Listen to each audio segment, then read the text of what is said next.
Halo football lovers, kembali lagi di Starting 11 News. Seperti biasa, kami akan terus menyajikan informasi seputar dunia sepak bola spesial untuk Anda.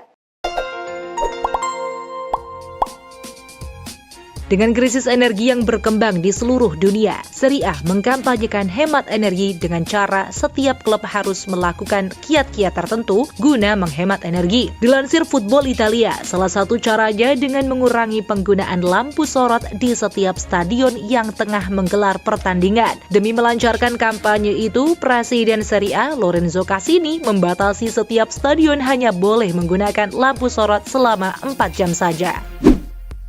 Ten Hag punya caranya sendiri untuk menangani ego pemain bintang macam Cristiano Ronaldo. Demi bisa membantu Ronaldo, ia rela menjadi teman atau bahkan gurunya. Dilansir Daily Mail, Ronaldo harus menurunkan egonya agar ia masuk dalam skema Erik Ten Hag. Dan pelatih asal Belanda itu menggunakan pendekatan unik, yakni berusaha menjadi teman bagi Ronaldo dan membujuknya agar mau menurunkan egonya. Soal Glazers, Gary Neville juga berkomentar. Selama ini ia merasa bahwa Glazers hanya menganggap Manchester United sebagai ATM berjalan. Dilansir Daily Mail, Neville mengecam apa yang dilakukan oleh keluarga Glazers kepada mantan klubnya itu. Ia juga menegaskan bahwa keputusan Glazers untuk tetap menguras uang saat tim sedang kacau merupakan tindakan yang salah dan mereka harus pergi dari klub. Daftar panjang cedera bek Manchester City bertambah setelah Kyle Walker mengalami sedikit gangguan pada kakinya kala menghadapi Aston Villa kemarin. Dilansir Daily Mail, Kyle Walker dipaksa keluar lapangan karena cedera saat Manchester City bermain imbang dengan Aston Villa. Situasi ini memaksa Pep harus putar otak. Untungnya Nathan Ake sudah kembali dan City masih memiliki Manuel Akanji, meski mereka berdua bukanlah bek kanan murni. Setelah menimbulkan perdebatan, akhirnya penyelenggara Piala Dunia Qatar sepakat untuk memperbolehkan penjualan minuman beralkohol selama turnamen berjalan di negara yang mayoritas penduduknya beragama Muslim tersebut. Dilansir ESPN, keputusan ini sudah disepakati oleh pihak penyelenggara dan FIFA. Pihak FIFA juga sudah mengatakan bahwa penggemar akan diizinkan untuk membeli bir Budweiser beralkohol di sekitar kompleks stadion. Setelah kemarin nyekil nggak jelas pas lawan Nottingham Forest, kini Richarlison kembali berulah lagi. Setelah mencetak gol ketiga Spurs di laga kontra Fulham, sang pemain melakukan selebrasi yang sangat heboh hingga melepas jersey-nya. Tentu saja ia langsung diganjar kartu kuning oleh wasit. Namun sialnya, gol tersebut justru dianulir karena Richarlison berada di posisi offside. Setelah tampil luar biasa dengan mencetak hat-trick di laga kontra Leeds United, Ivan Toney mendapat pujian dari manajer Brentford, Thomas Frank. Dilansir BBC, bos Brentford itu mendukung Ivan Toney untuk dipanggil ke timnas Inggris setelah sang penyerang melewati angka 50 gol untuk Brentford. Ia merasa bahwa Toney layak bersaing dengan Harry Kane sebagai ujung tombak The Three Lions. Setelah kepindahan Anthony telah rampung, kini mencuat kabar bahwa transfer tersebut sampai-sampai melibatkan 3 agensi sekaligus. Dilansir Daily Mail, ada 3 pihak yang mengklaim bahwa mereka memainkan peran besar dalam transfer pemain Amerika Selatan itu ke Liga Inggris. 3 agensi itu adalah Forza Sports Group, agen asal Brazil Junior Pedroso, dan Sports Entertainment Group. Ketiganya mengklaim telah terlibat dalam transfer besar itu. Beberapa bulan lalu beredar kabar bahwa Louis van Gaal mempengaruhi Jurrien Timber untuk menolak tawaran dari Manchester United. Tapi pemberitaan itu ternyata palsu. Sang pemain mengkonfirmasi langsung melalui Mirror bahwa Van Gaal tak pernah melarangnya untuk bergabung dengan United. Kesepakatan tak tercapai murni setelah United dan Ajax tak menemui titik temu.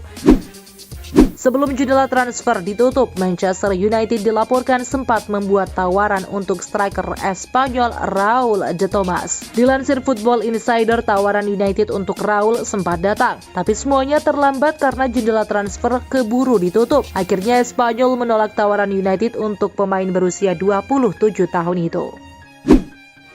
Dari lanjutan pekan ke-6 Liga Inggris, big match antara Manchester United melawan Arsenal akhirnya berakhir 3-1 untuk kemenangan MU. Bertandang ke Old Trafford, rekor Arsenal yang belum terkalahkan akhirnya putus berkat gol milik Anthony dan brace dari Rashford. Sementara itu The Gunners hanya mampu menghibur diri dengan gol tunggal Bukayo Saka. Dari hasil ini, Red Devils berhasil naik klasemen di peringkat 5. Sementara The Gunners masih nyaman duduk di puncak klasemen. Beralih ke Serie A, kejutan besar terjadi di Friuli, markas Udinese. Udinese secara mengejutkan mampu menggasak pasukan Serigala Roma, asuhan Mourinho dengan skor telak 4-0 tanpa balas. Gol Udinese dicetak oleh Udogie, Samardzic, Roberto Pereira, serta Lovric. Hasil ini tentu mengejutkan publik tatkala anak asuh Mourinho ini sedang dalam fase naik daun performanya di awal musim. Il Giallorossi pun kini harus rela turun peringkat ke posisi 5 Serie A.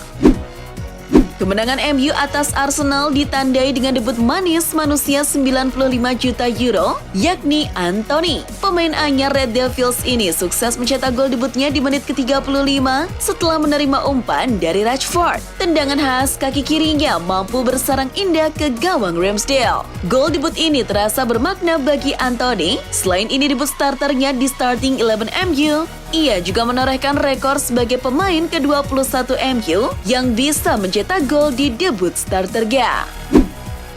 Roy Keane menyebut Mikel Arteta sebagai pecundang setelah manajer Arsenal meratapi kegagalan timnya mengalahkan Manchester United. Saya muak dengan semua alasan mereka. Dengar, dia mirip seperti pecundang. Dia seharusnya memberi sedikit pujian untuk Manchester United dan dia tidak pernah melakukannya, kata Keane dikutip dari Sky Sport. Hanya 3 pelatih yang pernah berhasil mengalahkan tim Jose Mourinho dengan 4 gol atau lebih dalam pertandingan Liga. Mereka antara lain Pep Guardiola, Antonio Conte, dan terakhir pelatih Udinese Andrea Sottil. Kekalahan 4-0 atas Udinese ini merupakan kekalahan terburuknya dalam pertandingan di Serie A yang pernah ia geluti. Gilumat Brighton 5-2. Leicester kini masih terdampar di papan bawah dengan hanya mengoleksi 1 poin dari 6 laga. Hal ini menjadi buruk bagi nasib pelatih Brendan Rodgers yang kini sangat terancam posisinya. Rodgers banyak dicemooh penggemar saat kalah melawan Brighton. Spanduk dengan kata-kata Rodgers out pun kini mulai banyak terpampang. Wolves sedang mempertimbangkan untuk merekrut mantan striker Chelsea, Diego Costa, sebagai ganti pemain baru mereka, yakni Sasa Kaladzic yang akan absen di sisa musim ini setelah menderita cedera ligamen. Costa dikabarkan akan tiba di Wolves untuk uji coba mulai hari Selasa. Dia telah menjalani agen bebas sejak Januari setelah kontraknya habis di klub Brasil Atlético Mineiro. Maka dari itu, ia dapat ditandatangani di luar jendela transfer. Romelu Lukaku dilaporkan telah kembali ke Belgia untuk perawatan lebih lanjut setelah mengalami cedera pada flexor di paha kanannya. Penyerang tengah itu juga akan absen dari pertandingan pembukaan Liga Champions melawan Bayern Munchen. Ia telah terbang ke Belgia selama beberapa hari dalam kesepakatannya dengan klub dan juga staf medis. Ia akan menjalani perawatan lebih lanjut dengan staf tim nasional. Menurut calciomercato.com, Liverpool awalnya meminta Denis Zakaria sebagai pilihan utama mereka mendatangkan gelandang baru. Namun yang terjadi, tidak ada kesepakatan yang disetujui dengan klub atau pemain. Maka dari itu, mereka beralih ke rencana B, yakni Arthur. Dan benar saja, Arthurlah yang menuju Anfield dengan status pinjaman.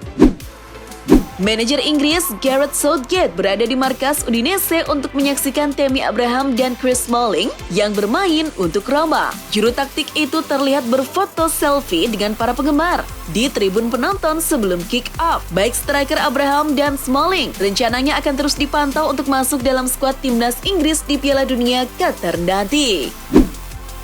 Bos Barcelona, Xavi, berencana melakukan rotasi saat melawan wakil Ceko, Victoria Pilsen pada laga pertama Liga Champions 7 September mendatang. Menurut laporan Mundo Deportivo, Xavi rencananya akan mengistirahatkan 2 bek tengah mereka, yakni Eric Garcia dan Ronald Araujo. Selain itu, Dembele dan Gavi juga akan diberi waktu istirahat di tengah pekan ini. Atletico hanya mempunyai 16 pemain tim utama yang fit menjelang pertandingan pembukaan Liga Champions mereka pada 7 September melawan Porto. Menurut laporan Marca, opsi Diego Simeone berkurang setelah beberapa pemainnya akan absen seperti pemain baru Sergio Reguilon, dua beknya Stefan Savic dan Felipe, maupun kiper Sean Oblak yang kemungkinan diragukan tampil. Real Madrid akan membawa skuad yang tak banyak berubah saat menjalani laga pembukaan Liga Champions tengah pekan nanti melawan Celtic. Bertandang ke Celtic Park, pasukan Carlo Ancelotti sangat optimis untuk memulai kampanyenya mempertahankan gelar musim ini, sekaligus membangun rekor 100% kemenangan di musim ini. Christophe Galtier telah menjelaskan mengapa dia mencadangkan Neymar di pertandingan melawan Nantes. Sebelumnya, Neymar diketahui baru dimasukkan di babak kedua menggantikan Mbappe dan bermain hanya 27 menit terakhir. Kami banyak bermain, jadwal yang padat dan juga ada Liga Champions menjadi pertimbangan, kata Galtier kepada Kanal Plus.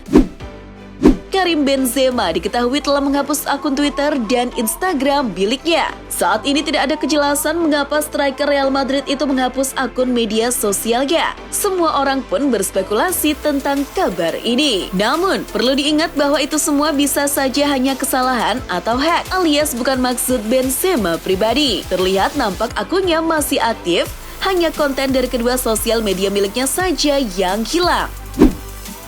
Performa Luis Suarez belum habis. Baru-baru ini ia mencuri perhatian setelah mencetak gol indah pada partai melawan Peñarol. Striker berusia 35 tahun itu melepaskan tendangan voli tak terbendung dengan kaki kirinya dari jarak 25 meter dari luar kotak penalti. Bola itu keras meluncur dengan indah ke pojok gawang. Gol itu dicetak dengan kaki kirinya yang merupakan kaki terlembahnya. Gol Suarez tersebut akhirnya membantu Nasional meraih kemenangan 3-1 atas Peñarol. Dan itulah informasi seputar dunia sepak bola spesial dari Starting 11. Buat kamu yang gak mau ketinggalan berita terupdate dan terbaru seputar dunia sepak bola, jangan lupa untuk like, share, dan subscribe. See ya!